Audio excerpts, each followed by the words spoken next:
We said it was coming. You knew it was going to happen. The Brooklyn Nets travel up to Boston this Sunday to take on the Celtics and kick off the NBA playoffs. It's the traditional 7 versus 2 seed where you're not entirely sure who should be favorite. We bring in John Karalis for a great conversation, crossing it over the key matchups and ultimately who comes out on top in this first round battle right after the theme music. You are Locked On Nets, your daily Brooklyn Nets podcast. Part of the Locked On Podcast Network, your team every day.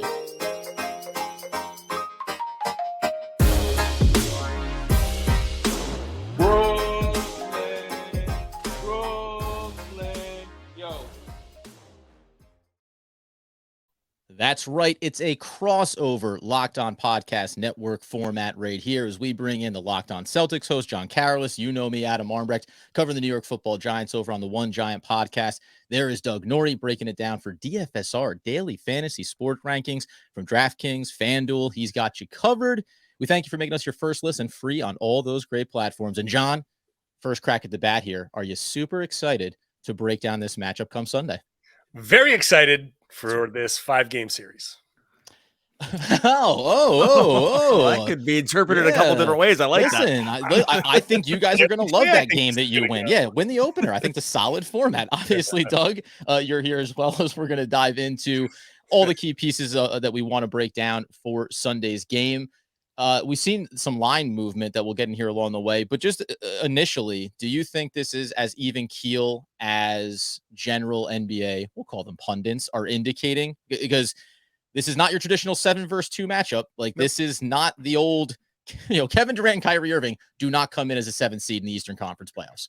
No, that's true. They do not. They would probably be at least the 6 seed. I'm sorry. There's going to be. We got 30 minutes here, John. We got a whole show to get through here. Yeah, don't worry. Coming in hot. No, this is going to be tough. It's the way I see this series kind of going is the Celtics are basically going to have to weather whatever storm Durant and Kyrie bring. If they can weather that storm and just keep marching, they'll be okay. Because I really feel like KD and Kyrie give you a chance. And if there's a game where everyone else, if Curry and Brown or somebody else, if Claxton, come in and give you a nice game, then okay, maybe you can win that game. But if the Celtics can handle what KD and Kyrie bring and hold everyone else just in check, then I think the Celtics have ways to exploit the Brooklyn Nets. So I don't think it's a typical 2-7. I also don't think it's quite as even as some people might want to make it out to be. You call that a 7-2, John, when you're referring to the series. Doug, do you think that the pick your poison mentality after Kevin Durant and Kyrie Irving, because we've done some crossovers here leading up to this and started to break down the series, is that a smart move to try to limit Kevin Durant or Kyrie Irving? Sure. But Seth Curry, Bruce Brown, the supporting cast for the Brooklyn Nets, as we talk about all the time, have, at least of late down the stretch, shown that they are more than capable of stepping up in those big moments. Yeah, that's what most teams' operating procedure is probably going to be, right? That's going to be what every team wants to do, is limiting Kevin Durant and Kyrie Irving. But that's also like saying, I'm going to stop the flood. Of course, you're trying to stop with putting a couple sandbags up. You can have a strategy around that. It doesn't necessarily always play out that way. And so I think when you're talking about singular talents like these two guys, that strategy, I think, is correct, except that executing it becomes inordinately difficult over time, especially if you get even anything from the supporting cast, which we have seen of late has held up pretty well, right? So I think it's I'm with John that maybe John's pretty confident here that it's because he sounds very confident around a Boston maybe be able to walk pretty quickly through this, which I actually find pretty interesting. And I'm not, I just don't see it that way. I see this I see this as an even matchup, though, for reasons that are interesting because the teams are built like two completely different ways, which sometimes I think makes it hard to evaluate in a vacuum or non-vacuum, what it is each team is bringing. So I see it close. I see it closer, but only because the teams are so diametrically opposed sort of in how they're going about their business. Yeah. Go ahead, John. I'm sorry. I'm looking at it as simply when you look at both teams at their best, the Brooklyn offense is obviously very, very good. Boston's offense is kind of right there. When the past few months, you look at I'm just saying, look at the offensive ratings. Boston's offensive rating over the past 3 months has been, I think, at the top or near the top of the league. Like, I'm not sure that people really fully understand. Boston's offense has been one of the best offenses in the NBA in the calendar year 2022. With this whole turnaround, with everything, and especially over the past couple months, the way they've been playing, their offense is elite. And so is Brooklyn's, fine. But Boston's defense, also elite. Brooklyn's, not so much. And this is where things are going to swing. I can see this being 1 quarter, 2 quarters of Brooklyn asserting itself. 3rd quarter, oh no, things start to change. 4th quarter, Boston really just like wears you down. Because honestly, I don't see how Brooklyn has a chance if Kevin Durant and Kyrie Irving don't play 46 minutes in this game or in any of these games. If you sit down Durant, you're giving up a 15-0 run. Like that's going to happen. And you just can't afford that. Now, the Celtics are also going to give up 15-0 runs because Kevin Durant is awesome. But I think the Celtics have a better chance of answering those versus Brooklyn on the back end of these games when they've been hitting Kyrie with picks and they've been hitting Durant with picks. And Boston's one of the more physical teams. And Ime Udoka has said about his physical style, they can't call every single foul. So let's just go there and hit them. He said it today. Our strategy is to punch first. The Celtics are going to be a physical team. They're going to try to wear Brooklyn down. So Kyrie could go perfect in the first half like he did in the play-in game, but is he going to go 0 for the 4th quarter or 2 for the 4th quarter? Like that's where I see things really starting to show themselves between these two teams. So I want to go a little bit deeper on the matchups, the defense that Boston will try to utilize. We know there's some areas that the Nets have struggled. We'll get into that in a second. And then what it sounds like is the secondary players, right? The bench unit that's going to come in here, where you see Boston being able to get those leads, surge back if they're behind, then ultimately build on that. But I wanted to quickly touch on something that we talked about last episode. Doug had given some great stats around the elite defense of Boston and then the proverbial clutch gene. And this isn't like a mythical clutch performance. This is statistical information around the last 5 minutes of the 4th quarter and in overtime, where Brooklyn has been very strong in that area. And I just wanted to get your take around Boston and late game performances. You mentioned how good they've been down the back half of this season. They've had a lot of blowouts. Now, that's a great thing because you haven't been in tight games, but in those opportunities, they haven't necessarily showcased that they are elite on the offensive end when it matters most. Yeah, that's certainly the numbers look terrible as far as that goes. And I will say that they are a bit skewed because they obviously include the full season, and like that November, December, where they were blowing 4th quarter leads like crazy. Like that team is not this team. It doesn't have Schroeder, doesn't have Richardson. It's healthy minus Robert Williams, which I'm sure you're going to want to get to. It's a different team. However, they have close losses to Dallas. They have a couple of other close losses in there where you can say, hey, crunch time offense is a bit of an issue.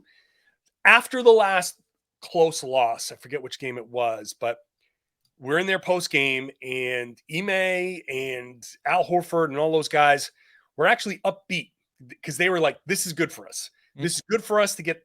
Basically, they were saying it's good for us to get this film and get this out of the way now because we're going to need to be able to be better than this in the playoffs. So that's going to be a real wild card for the Celtics. If they get lulled into a ISO versus ISO matchup and basically a big game of 2-on-2, then this is a toss-up series, and I would not be surprised by any result.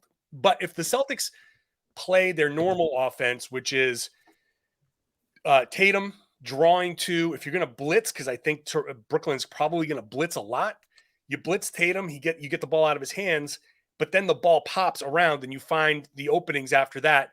You put the Nets into rotation. If you can keep doing that in the 4th quarter, then you'll still find good shots, and it might even get back into Tatum's hands. So As far as I know the numbers, and I'm not going to argue the numbers, but I will say that there's this team stepping into this series is different than what a lot of those numbers show. It's just a matter of, can they get past these most recent kind of miscues at the end of games? They seem confident that they can. Go ahead, Doug, because then after this, I think the next thing we want to come back into is going to be the defense on both sides of the ball and how Brooklyn will approach Tatum and the way that the Celtics are going to try to look to take the ball out of the hands of Kyrie and KD.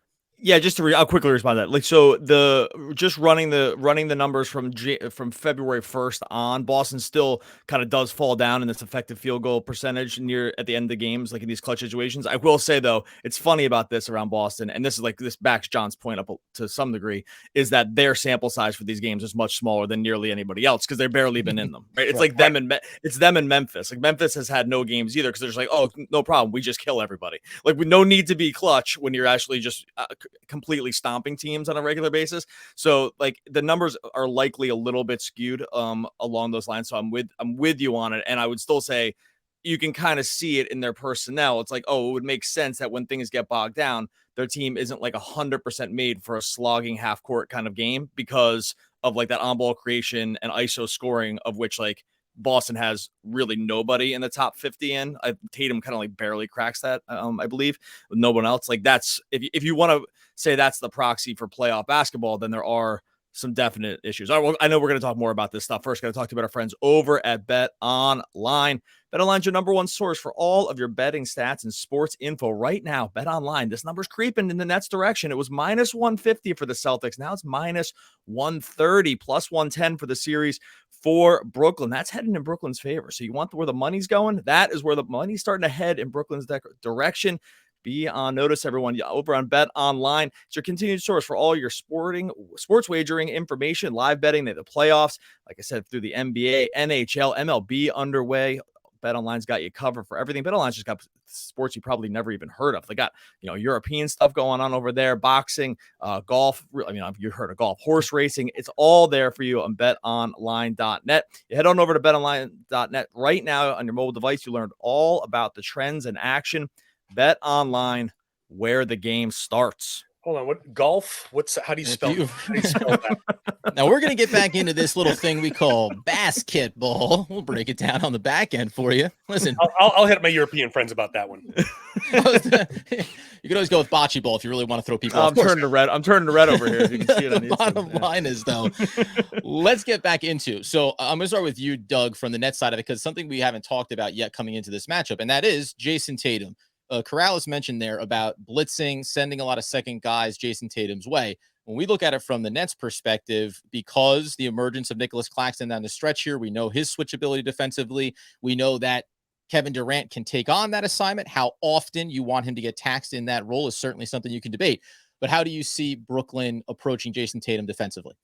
Well, hopefully not like they approached him in the fourth quarter the last time they played, which was to essentially allow him to score every single time he touched the ball. So hopefully they do a gamble. Didn't work out. They do a different strategy. No, look, I think we're going to see a very different approach on. I mean, they clearly have to, but we're going to see a very different approach on Tatum. One difference in this game as opposed to that game, and we talked a little bit, I think we talked about this last podcast on our podcast, was that the personnel for the Nets in that game is just not, there's some players you're just simply not going to see. Like Aldridge played half that fourth quarter. He's not even going to touch the court in this series and got completely torched. Like, so that's part of the problem. James Johnson was in that game. We saw a lot of Patty Mills down the fourth quarter. I'm not sure how much we see him down the stretch. So I think the personnel for the Nets will be different. It's definitely in crunch time, but even from the start. And I think they're just going to have to take a very clear path on what they're going to do. I think they'll show a lot with as much length as they can. They'll try to keep Durant away from the matchup as much as possible so as not to tax him. I'm with you on that piece of it. And they're just going to have to probably bring a lot of help. That's a problem for the Celtics because even though, like I said, they don't have a completely secondary dynamic scorer for as good as Jaylen Brown is, like everyone is like so capable. So it's not like you can really hide. I mean, maybe Tice, I guess, if he's starting, but like there's not too much hiding you can do for in terms of other defenders. And maybe that's the one piece you get away from it. Like, right. Like if it is, because you think Tice is going to start here, John, like that's, I think that's the plan. Right. So that's like the one piece where it's like, okay, you can probably send some other little help because that is not a thing that scares you as much as Time Lord does. And so that probably helps a little bit. And that's the other difference in personnel from that first game is that there's no Robert Williams in this one and there is Tice. So maybe there's a little help there. I agree with you that they probably want to keep Durant away from this matchup as possible, but they just aren't wing heavy. And I know we're going to talk about the race for health between Simmons and Williams, but that is it's just going to be a problem. Like the Nets don't have really functional, great defending wings outside of Durant, and that's kind of not something you want to put Durant in for an entire 7-game series because it would be at the detriment probably of what happens on the offensive end. Can I throw a question? Go ahead, John. You guys just on the Daniel Tice thing, because I know that makes sense, right? What do you guys, if you had to guess, think that Daniel Tice would be shooting from three? I don't even want to look it that way. Let's say some weird 37%. It's about 36%. Come on, I was right there. Yeah, it's about 36%. Cash prizes. Now, career wise, he's shooting about less than 33. And in Houston earlier this year, he was shooting 29. Okay. But because of his role and the way he's being used, and it's only on 1.3 attempts per game, so it's not a lot. But the reason I bring it up is that he's somebody that you're probably going to help off of, but also he's capable right now of hitting those shots, and he's shooting a career high from 2 with the Celtics at just about 68%. So they're using him as far as offensively catching lobs and in the dunker spot the same way they were using Robert Williams. He's not doing all of the spectacular things offensively. He's not catching the lobs like Rob would like catch a lob and like dunk through at 3 soles, but Tice will catch and like maybe go down and go up the other way or draw a foul or something like that. But point is, just watch. If you're saying helping off of Tice is the way to go, don't be surprised if he hits a couple of shots and then the Nets have to be like, oh crap, that's not a place where you can help off of. What I would say too, because if you're talking about inside the arc moving towards the basket, when Drummond's on the court, then I'm fine with that matchup and he can bang his big body against him and you live with those results. Now on the opportunity when it's going to be perimeter looks, that's when I anticipate, and Doug and I have talked about, it's like, what's the death lineup, the closing lineup for the Brooklyn Nets? Same thing like with LaMarcus Aldridge, where is Andre Drummond limited in what you can expect from him? But if you start to have Nicholas Claxton out there on the floor, then all of a sudden those switches, and when you're throwing other looks and you're bringing help over towards Tatum, you're still going to have enough athleticism, length, and quickness to get back out to Tice. And I mean, I'll be honest, at 1.3 attempts per game, great. Knock down 36% of those. I think we'll live with those results. And by the way, when you talk about picking your poison, it's okay. Give me Tice from 3 all night long. I know. I totally get it. And it's a fair point though, because it brings in a different dynamic that you maybe don't think about when you're looking at that matchup. Defensively, then though, going the other way, just to hit the stars for Brooklyn here, we've talked about a lot. Kevin Durant, it took a little bit of an evolution here for him. The blitzing defenses that teams were throwing at him. He said it in a lot of post games in the second half of the season. This is something I haven't seen at any point before in my career, the way defenses are treating me. Now, Kyrie Irving wasn't on the floor for all those games. Now he's back, fully got his legs underneath him. To me, and Doug mentioned about Jaylen Brown, it's not that he's not one of the better players in the league, but there's a difference between defensively, as good as Boston is, having Kevin Durant and Kyrie Irving and saying, okay, what's the pick your poison here to get the ball out of their hands? And even if you mitigate it going to the second star on the team, this is where the adjustments that the Nets made coming out of that trade with Harden, Seth Curry, Dragic, Bruce Brown, stepping up from the perimeter as well. There's enough shooters here to maintain spacing and still be really dangerous at a lot of other spots. How do you see Boston approaching that? Well, I think what Boston does is they just rely on their switching, and I don't think they blitz. They'll mix in the blitz, and I think the last game in Boston, if that was helpful in kind of guiding us a little bit, is that they mixed in the blitzes, but it's a way to throw them off. Like there's going to be a spot somewhere in the third quarter where they blitz for 2 straight possessions. But mostly, I think what Boston is trying to do is they're going to switch, just keep everything in front of you. Just keep everything in front of you.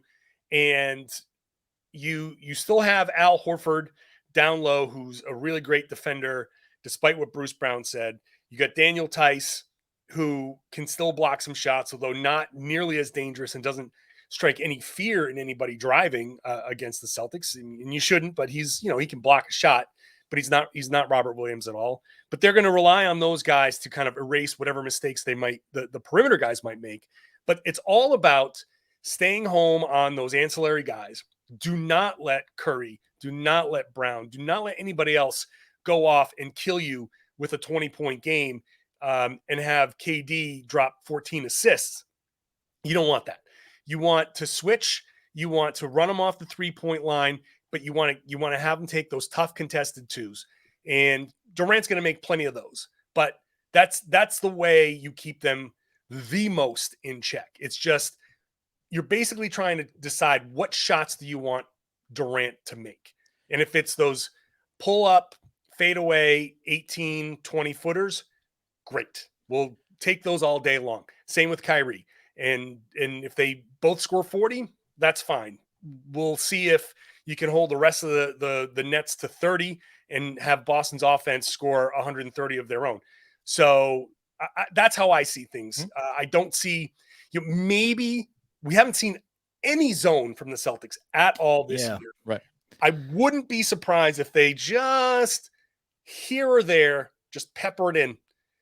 Maybe start zoning out of inbounds, just to throw it in there and have Brooklyn be like, whoa, wait a second. Anything to throw you off for a loop. But I think mostly it's man up, switch, communicate, and don't get caught in rotation and really, really help each other. And if they make tough shots, they make tough shots. Don't worry about it.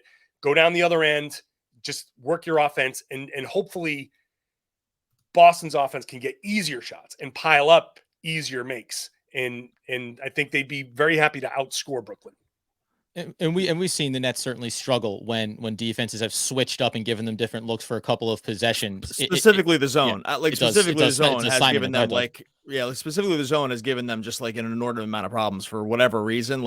Or sometimes it just takes them multiple possessions of zone coverage to get into like what they kind of want to do. So it's interesting because I know that Boston's so switch heavy that it doesn't seem like Ime would like go too far away from that because they've been so invested in that specific strategy this whole year. And it just is funny because like we've seen multiple games, and this is how sort of lesser defenses have slowed down the Nets approach. And it's sort of to their own detriment that they can't seem to always crack this in like what you would think would be a reasonably effective timeline. But, yeah, like I was going to say, because like that is the one thing. It's not the one thing, but it's been very noticeable at times when teams throw zones at them that they can no longer like get reasonable ball movement and like the stuff where they want to flash guys to like the foul line, or if they want to, roll guys down into the dunker spot, like it just doesn't happen as effectively. So anyway, yeah, interesting because I think that will be a very interesting chess match. I think that's the wrinkle that we want to keep an eye on. After this, though, I'm going to have Doug explain how smart I am when I touch back on John Karalis speaking to Horford and Tice and what they can do on the defensive end and maybe how the Brooklyn Nets can expose that. Before we do, though, friends, something that all the Brooklyn Nets, the Boston Celtics, every guy on this show, and especially Kyrie Irving as he observes Ramadan, once that sun goes down, grab yourself a Built Bar, my friend, because you're going to need some in-game boost.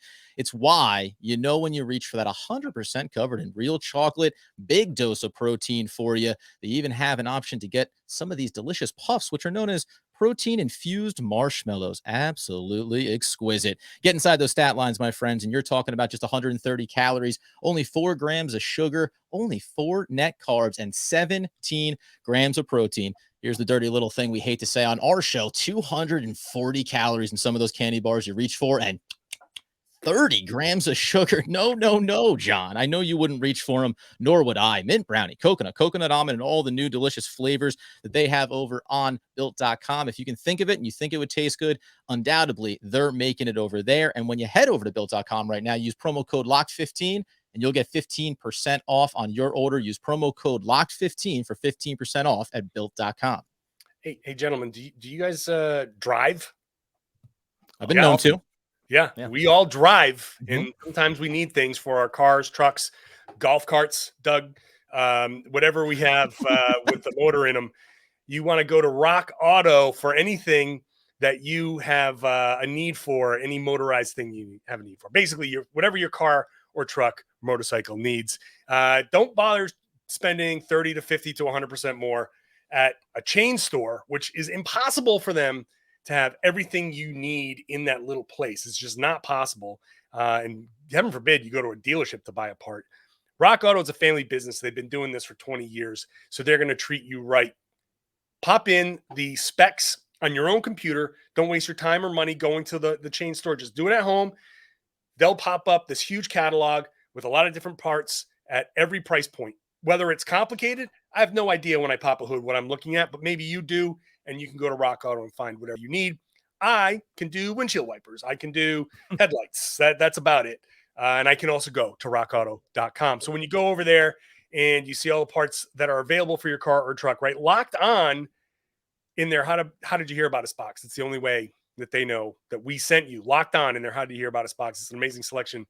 Reliably low prices, all the parts your car will ever need. rockauto.com. All right, so before we get into, obviously, the two key injuries for each side in this matchup, and why not even a little predictions, although John's kind of shown his hand here a little bit. You mentioned, John, the idea of what Horford can do, what Tice can do on the defensive side of things on the interior. Doug, when we think about Kevin Durant, the facilitator role that he's pushed himself towards, had 8.4 assists in the final month of the season leading into these playoffs. Do you think that the pace and new style of play, because my belief is Nicholas Claxton and even Andre Drummond, their roles, their movement, their pace of play going towards the basket can create a lot of problems for Horford and for Tice. And while they are certainly defensive minded and can anchor things in the paint, I can see a world where those two players, certainly Drummond to a much bigger extent with his passing ability out of the lane, that inside out basketball that they can work. And we've seen a lot of it between Kevin Durant and Nicholas Claxton, between Bruce Brown and Claxton, and certainly the 3-quarter passes, everything that Drummond's been able to do. That to me feels like a little bit more of a plus matchup, knowing the injuries we're going to talk about to Time Lord.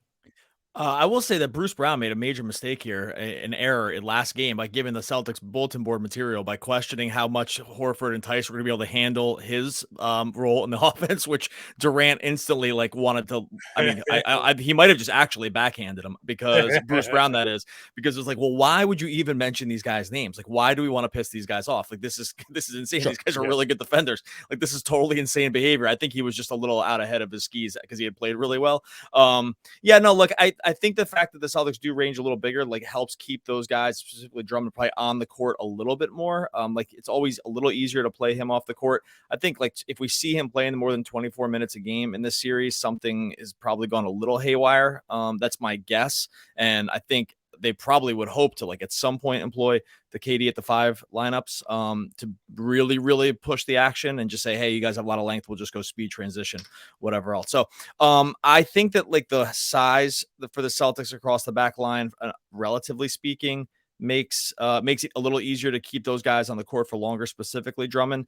I don't see him being this massive threat against sort of what the Celtics do, just because he's just a little too slow for their bigs, I think, in general. And that is always that just is a problem for him. And even if those guys aren't the most dynamic offensive players, they're just clearly faster than him. And so I think so are turtles, but we're not here to debate that. I mean, John, do you see that the same way? I'm also just who John thinks some of these other role players are, if there's someone else can emerge, but I don't know. That's kind of how I see those two guys kind of shaping up. I mean, I if Drummond's on the floor, I basically expect the Celtics, whoever's got Kyrie, to get the ball and run a pick and roll with Drummond's guy. I'm good luck. Yeah. It's just pretty simple.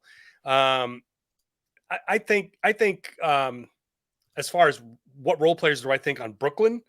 Sorry, on Boston side. Who do you think? Obviously, just to wrap it up inside it, but we know Time Lord, they're saying he could return here late in the series. But who are the role players that fill out what Boston wants to accomplish in the series? Okay, yeah. So first of all, let me just talk about Robert Williams for a second. You do what you got to do.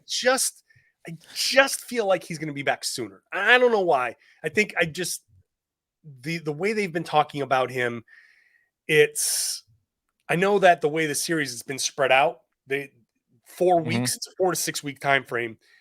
And they've been very much we're sticking to the time frame.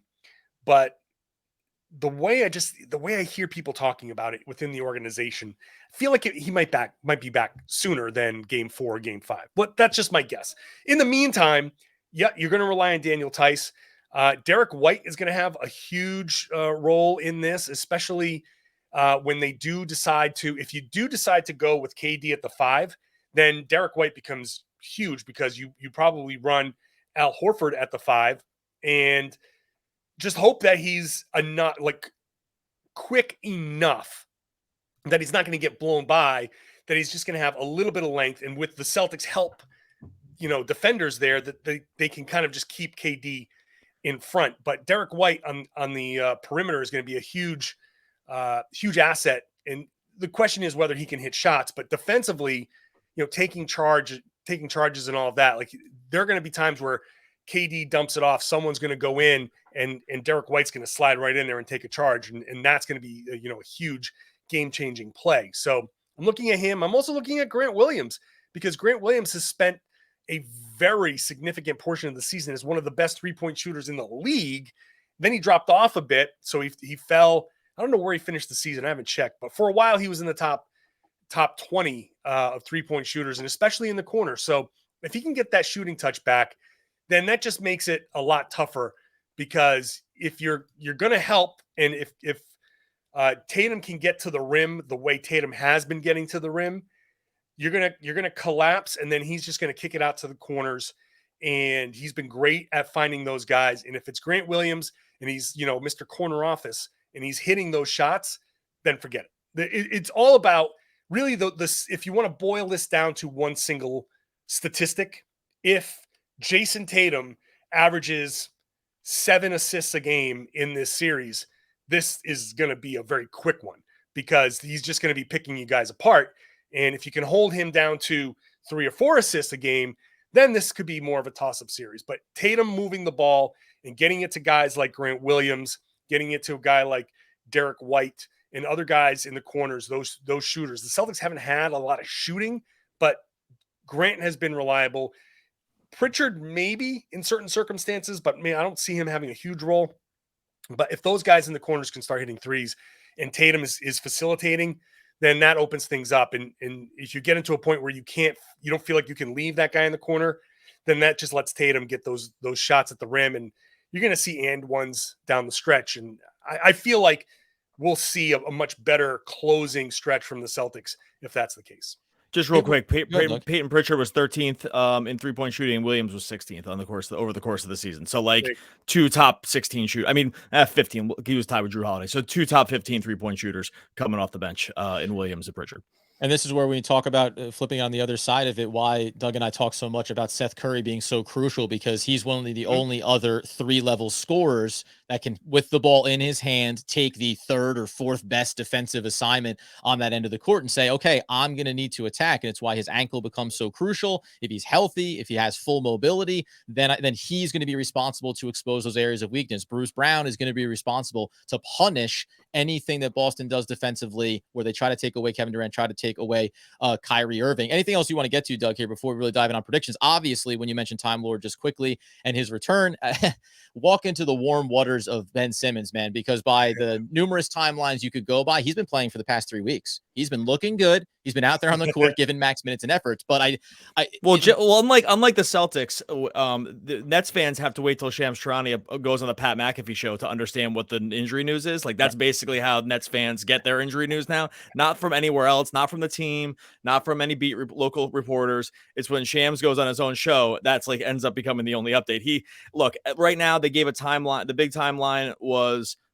First we obviously got the, Ben Simmons emoji that says he's going to play on his IG Live. So that's the other way they disseminate injury information, is through social media stuff. And then the next way is that Shams says that he looks like he's going to be back between games 4 and 6. So who knows? I don't know. I frankly don't even want to go too far down this thing, because it's like, who knows? No one ever knows.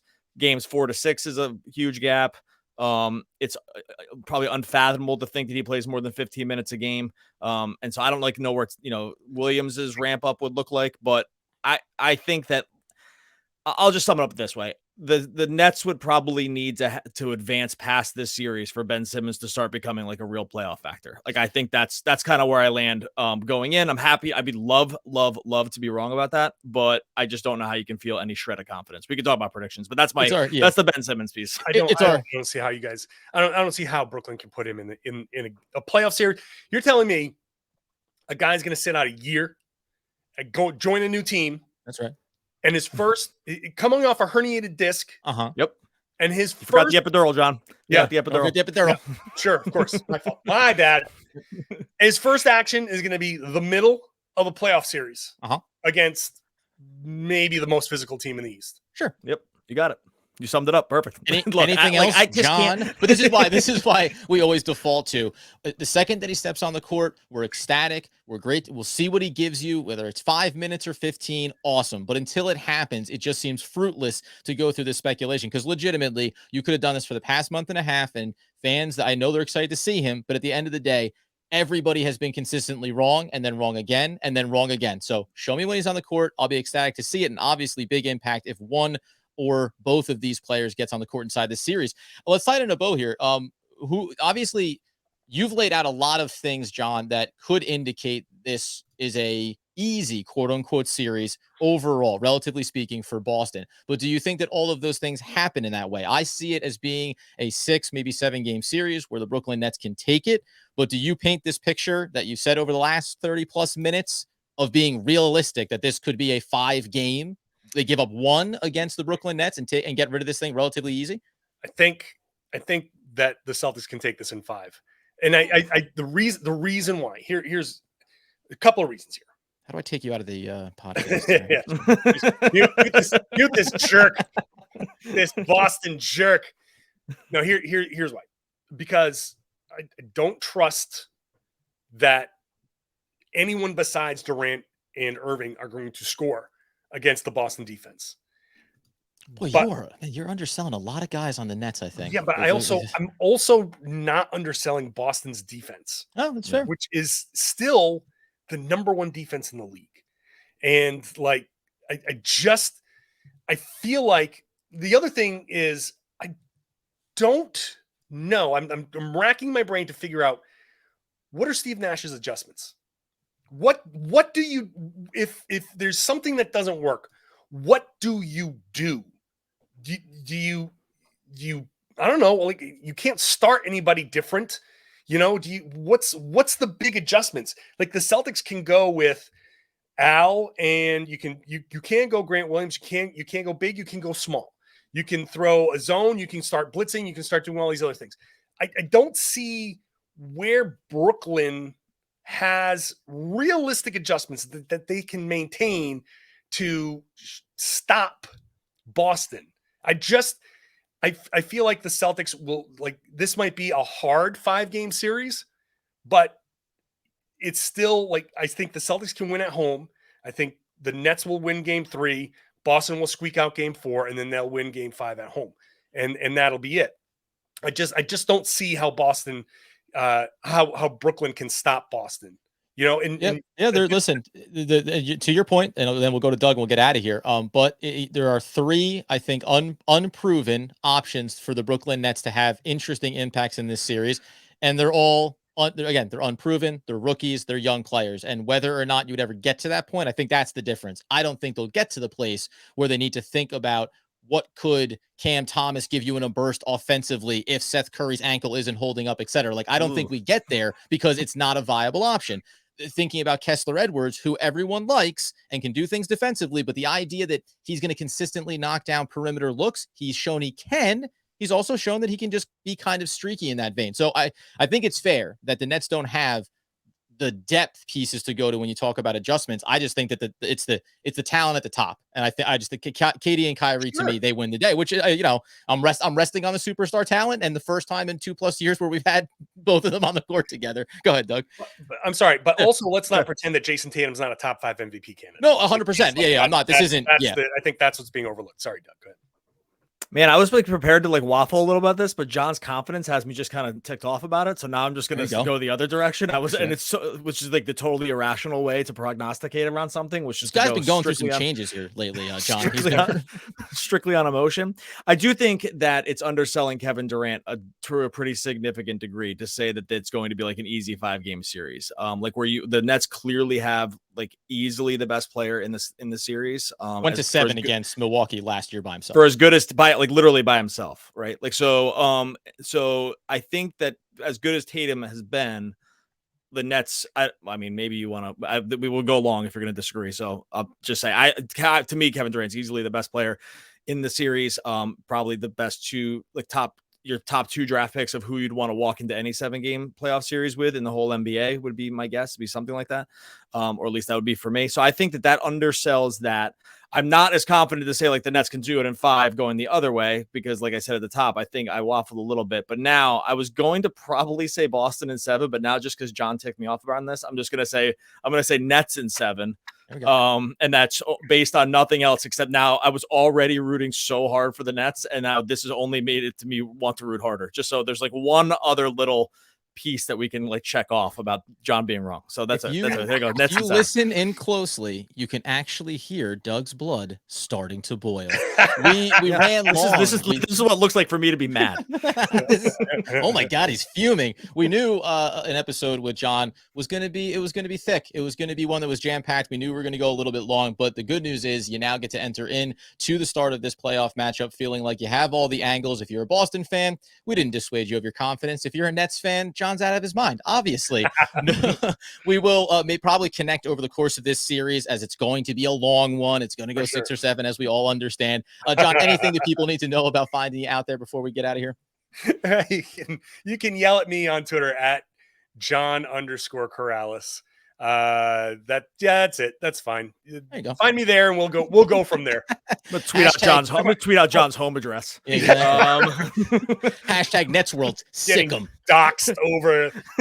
No, I've already got Nets fans in my YouTube comments going crazy. So we've had very nice Boston Celtics fans on our YouTube channel. They come in, they say, "Hey, listen, we love, everything's great. We think we can do these things." They're very cordial. So if the Brooklyn Nets fan base is not being a gentleman or lady over on Locked On Net Celtics, respect yourselves. It's not vitriolic at all. It's just basically telling me that I'm crazy for saying it's going to probably be Celtics in 5. I like it. Or 6. Yeah, that's just sound logic. What's the problem? I kind of do. I will say, I know we're gonna get out of here. Like, I do appreciate that conviction. There's like a part of me that really respects it, because that's a really hard. Like, I'm totally with you on the rationale is fine, but I think that's just that's not something you will see, and it's clearly not homerism. Like, there's clearly just not something you see with like sort of punditry at this point around things. So I respect that. I disagree with it, but I actually really respect it. Well, there you go. We respect John Karalis. Who knew? All these. I hope to God you're wrong. All right, make sure you follow everyone on YouTube here. Locked On Nets, Locked On Celtics over on YouTube. Like and subscribe wherever you listen to podcasts. No quotes. Let's do it, Brooklyn.